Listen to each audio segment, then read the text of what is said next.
Hello friends, welcome once again और स्वागत है आप सभी का एक बार फिर से एक न्यू टॉपिक में कुछ न्यू क्वेश्चंस के साथ। तो अभी हम जो करने वाले हैं वो हम एनसीएफ 2005 के जो आपके मोस्ट इम्पॉर्टेंट कुछ क्वेश्चंस हैं उनको करेंगे।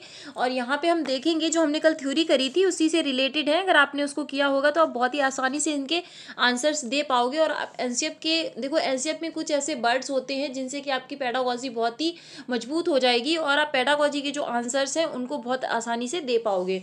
तो चलिए देखते हैं हमारी आज की क्लास को। और क्लास अगर पसंद आए तो लाइक ज़रूर कीजिएगा और चैनल को सब्सक्राइब नहीं किया है तो कर लीजिए, क्योंकि यहाँ पर इस तरीके की इंपॉर्टेंट वीडियो मैं आपके लिए लाती रहूंगी। तो चलिए फिर स्टार्ट करते हैं आज की क्लास को। देखेंगे हम अपना फर्स्ट क्वेश्चन। ये 2005 का मुख्य सूत्र या शीर्षक है, यानी कि जो आपका एनसीएफ 2005 है इसका आपका मुख्य शीर्षक क्या है, मुख्य सूत्र क्या है। तो यहाँ पे है आपका बिना बोझ के शिक्षा। ठीक है, तो शिक्षा बिना बोझ के, हाँ जी। तो आपका ऑप्शन इसमें कौन सा, फर्स्ट इसमें सही हो जाएगा।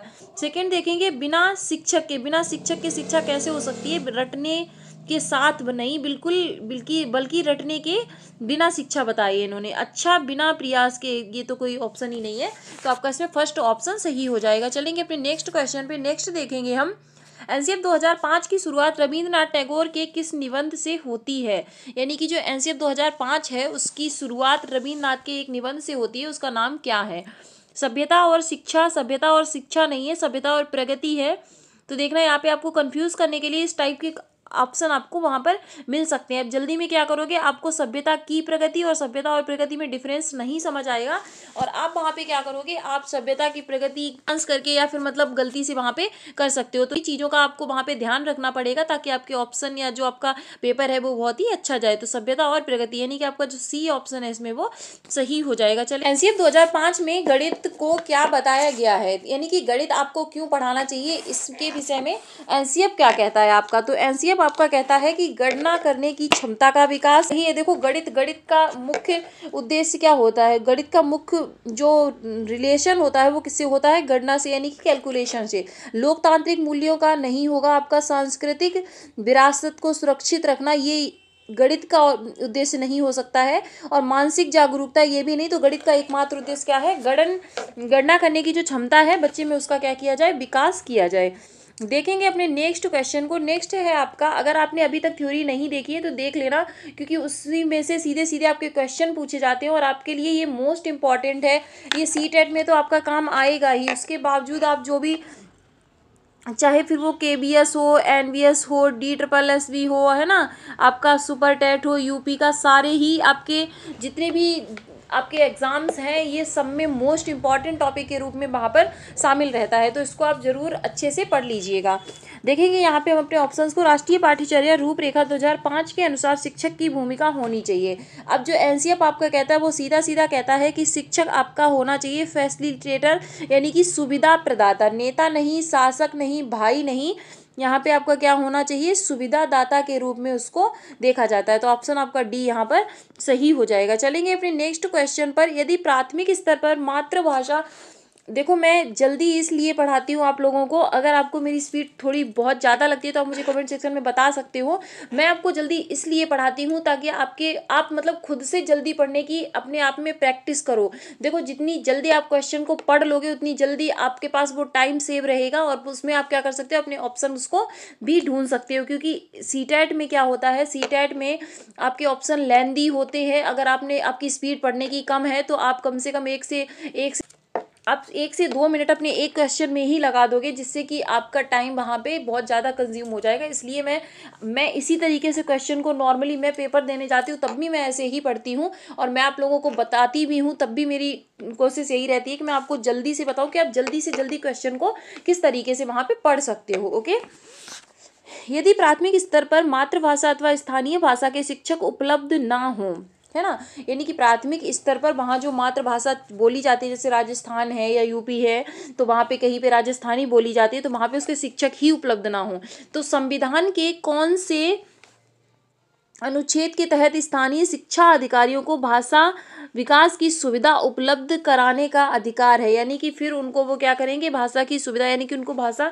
सीखने के लिए उनको वहाँ पे जो है उनको सुविधा उपलब्ध कराएंगे। तो ये आपका कौन सा आर्टिकल है, ये फैक्चुअल क्वेश्चन है आपका, ये आपका इसमें है 350। ठीक है, डी ऑप्शन आपका यहाँ पे सही हो जाएगा। चलेंगे हम अपने नेक्स्ट क्वेश्चन पे। नेक्स्ट देखेंगे एनसीएफ 2005 का मुख्य सूत्र शिक्षा बिना बोझ के विचार कब आया। यानी कि आपका जो एनसीएफ 2005 है इसका विचार कब आया था वहाँ पे। तो ये भी आपका फैक्ट बेस्ड क्वेश्चन है 1993। ये कुछ फैक्ट होते हैं जिनको कि आपको दिमाग में रखना ही चाहिए। एनसीएफ 2005 के अंतर्गत परीक्षा सुधारों को किस प्रकार सुझाया गया है। यानी कि आपका जो एनसीएफ 2005 है यहाँ पर परीक्षा में किस तरीके के आप सुधार कर सकते हो वहाँ पे देखेंगे हम। सामूहिक कार्य मूल्यांकन सही है, ये सतत मूल्यांकन भी होना चाहिए। देखो आपको लगे कि आपके दो आप बिल्कुल 100% श्योर हो और तीसरा आपका आपको नहीं भी समझ आ रहा है, ओके, उसके बाद आपका ऑल ऑफ एबव है, तो 99% आपका ऑल ऑफ एबव होगा वहाँ पे जब आप दो पे कंफर्म हो तब, ओके।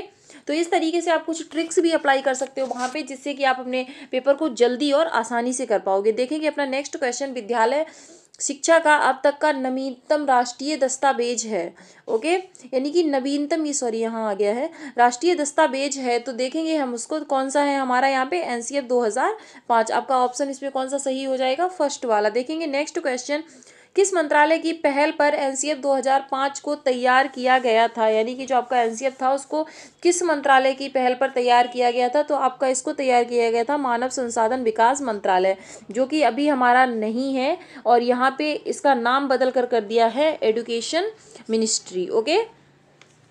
देखेंगे अपने नेक्स्ट क्वेश्चन को, एनसीएफ 2005 में किन शिक्षण सूत्रों के अधिकतम प्रयोग का सुझाव दिया गया। कुछ शिक्षण सूत्र होते हैं, जैसे आपको बच्चे को नॉन टू अननोन यानी कि ज्ञात से अज्ञात ले जाना है और मूर्त से उसको अमूर्त की तरफ ले जाना है। तो ये क्या होते हैं, शिक्षण सूत्र बच्चों को आसानी से कोई भी चीज़ सिखाने के लिए। तो इसमें किस पर ज़्यादा जोर दिया है, तो अज्ञात से ज्ञात नहीं, आपको ज्ञात से अज्ञात जाना है, तो ये आपका गलत हो गया। अमूर्त से मूर्त नहीं, आपको मूर्त से अमूर्त जाना है, ठीक है। तो सभी भी नहीं हो सकता है, तो ज्ञात से अज्ञात और मूर्त से अमूर्त, ये आपका इसमें थर्ड वाला ऑप्शन है, आपका ऑप्शन सी इसमें सही हो जाएगा, ओके।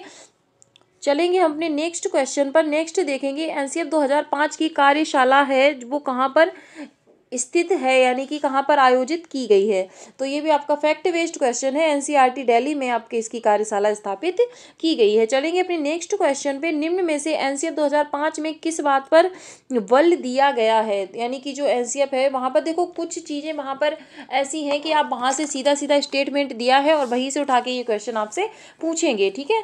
तो यहाँ पर क्या है, विज्ञान के लिए, विकास के लिए नहीं, यहाँ पे जो मोस्ट इम्पॉर्टेंट बल दिया उन्होंने क्या दिया, शांति के लिए शिक्षा। यानी कि बच्चे में आप मानवीय मूल्य डेवलप करो, बच्चे में नैतिक मूल्यों का विकास करो। यानी कि शिक्षा जो होनी चाहिए उसका मोस्ट इम्पॉर्टेंट लक्ष्य क्या है कि एक वो बच्चे को एक बेहतर इंसान बनाए, ताकि समाज में आगे चल के वो अच्छे काम करे, लोगों के लिए समाज में शांति स्थापित करे, ना कि वो एक एग्रेसिव माहौल बनाए, ओके। चलेंगे नेक्स्ट क्वेश्चन पे, 13th है आपका, एनसीएफ 2005 में किस परीक्षा के संबंध में सुधार के लिए सुझाव दिए गए थे।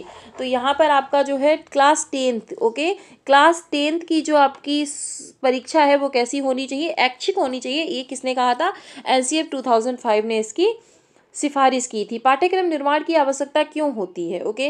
अब हम देखेंगे कि जो आपका सिलेबस बनाया जाता है उसकी निर्माण की आवश्यकता क्यों होती है। शिक्षक की सुविधा के लिए कुछ नहीं होता है, आप हमेशा ध्यान रखना।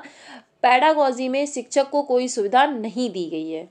शिक्षा के उद्देश्यों की प्राप्ति के लिए, हाँ जी बिल्कुल, जो हमारे शिक्षा के उद्देश्य हैं उनकी प्राप्ति के लिए, तो आपका ऑप्शन इसमें सेकंड सही हो जाएगा। इनमें से कोई नहीं होगा नहीं। बालकों को पाठ्य पुस्तक उपलब्ध कराने के लिए यार हम पाठ्यक्रम बनाने की क्या आवश्यकता है हमें उसमें, ओके।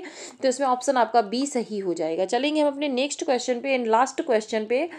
देखेंगे इसमें एनसीएफ 2005 भी में सुझाव दिया गया है कि सूचना को क्या मानने से बचा जाए। अब जिसने भी एनसीएफ अभी थ्योरी वाली क्लास करी होगी उसको सीधा सीधा ये आंसर पता होगा कि अगर वो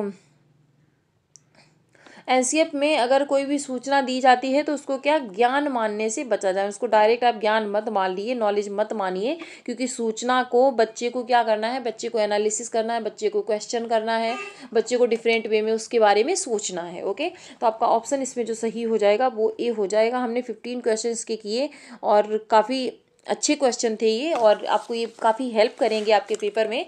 तो आई होप आपको सेशन पसंद आया होगा, और पसंद आया है तो लाइक शेयर सब्सक्राइब आप कर सकते हैं, और उसके बाद चैनल को सब्सक्राइब नहीं किया है तो कर लीजिए, क्योंकि इस तरीके की मोस्ट इन्फॉर्मेटिव वीडियो आपको यहाँ मिलती रहेंगी। और मिलते हैं फिर एक नेक्स्ट वीडियो में कुछ मोस्ट इंपॉर्टेंट क्वेश्चंस के साथ। तब तक के लिए आप सभी अपना ध्यान रखिएगा, अपनी पढ़ाई को कंटिन्यू रखिएगा, और थैंक्स फॉर वॉचिंग। जय हिंद।